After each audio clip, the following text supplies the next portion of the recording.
আসসালামু আলাইকুম। ওয়ালাইকুম আমি আসসালাম রাহমাতুল্লাহ। জুলেখা ইয়াসমিন নওগাঁ থেকে বলছি। আমরা যে মেয়েরা এখনো পর্দা করি, আমার বয়স এখন প্রায় 40 প্লাস। তো মুখ মুখ ঢাকি, হাতে পায়ে মোজা পরি। এখন এই পর্দাটা 80 ঊর্ধ্ব বয়সী বৃদ্ধা মহিলার ক্ষেত্রে কত বছর বয়স পর্যন্ত শিথিলযোগ্য, নাকি এই অবস্থায় বৃদ্ধা মহিলারাও এরকম পর্দা করবে?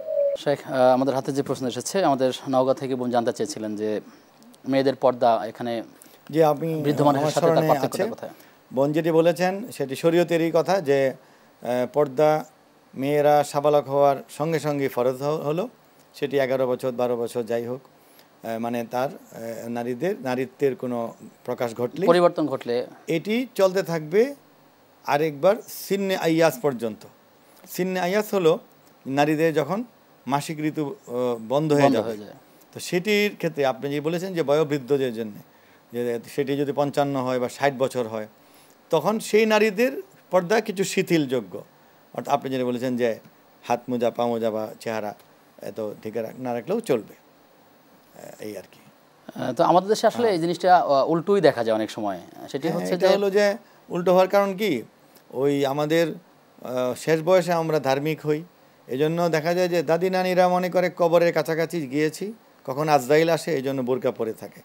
আর মেয়েরা বা তার পুত্রবধূ বা তার মেয়েরা, তারা মনে করে যে আমাদের তো মৃত্যু দেরি আছে, আমরা আরেকটু দুনিয়াকে উপভোগ করি। আর একেবারে ইয়াং যারা, তারা মনে করে আমাদের ওড়নাও দরকার নেই, কারণ আমরা তো মানুষ, আমরা ছেলেও না মেয়েও না, আমরা মানুষ মনে করে বসে। এটা শরীয়তের আলোকে রিভাইজ করতে হবে। দ্বিতীয় প্রশ্ন হচ্ছে যে আমরা কোন সূরা মাঝখানে কয়েক হাত পরে রেখে দিয়েছি, পরে আবার পরে কোরআন শুরু করে আউযুবিল্লাহি মিনাশ শাইতানির পরে সঙ্গে বিসমিল্লাহির রহমানির রহিম পরে মাঝখানে আয়াত থেকে পড়বো, নাকি শুধু আউযুবিল্লাহি মিনাশ শাইতানির পড়বো? শেখ, আমাদের সাথে আমাদের যে বোন নওগাঁ থেকে বলেছিলেন যে তিনি কোরআন পড়েন বিভিন্ন জায়গা থেকে, এরপর শেষে গিয়ে সাদাকাল্লাহু আযীম বলেন। এই প্রশ্ন যেখানে থামবেন সেখানে দেখে পড়েন বা মুখস্থ পড়েন, থামার পরে এই কথাটা বলা ভালো যে আল্লাহ সত্যিই বলেছেন। সাদাকাল্লাহুল আযীম অর্থ কি, মহান আল্লাহ সত্যি বলেছেন, এটা বলা আদব, জরুরি না। আর থামার পরে পুনরায় শুরু করতে গেলে শুধু আউযুবিল্লাহি মিনাশ শাইতানির রাজিম পড়লেই চলবে, কারণ আল্লাহ হুকুমটা দিয়েছেন ইযা ক্রাআতাল কুরআন ফাসতাইয বিল্লাহি মিনাশ শাইতানির রাজিম, সূরা নাহলে আছে। তো এখন যদি আপনি মনে করেন না বিসমিল্লাহ পড়বেন, পড়তে পারেন, কোনো বাধা নেই।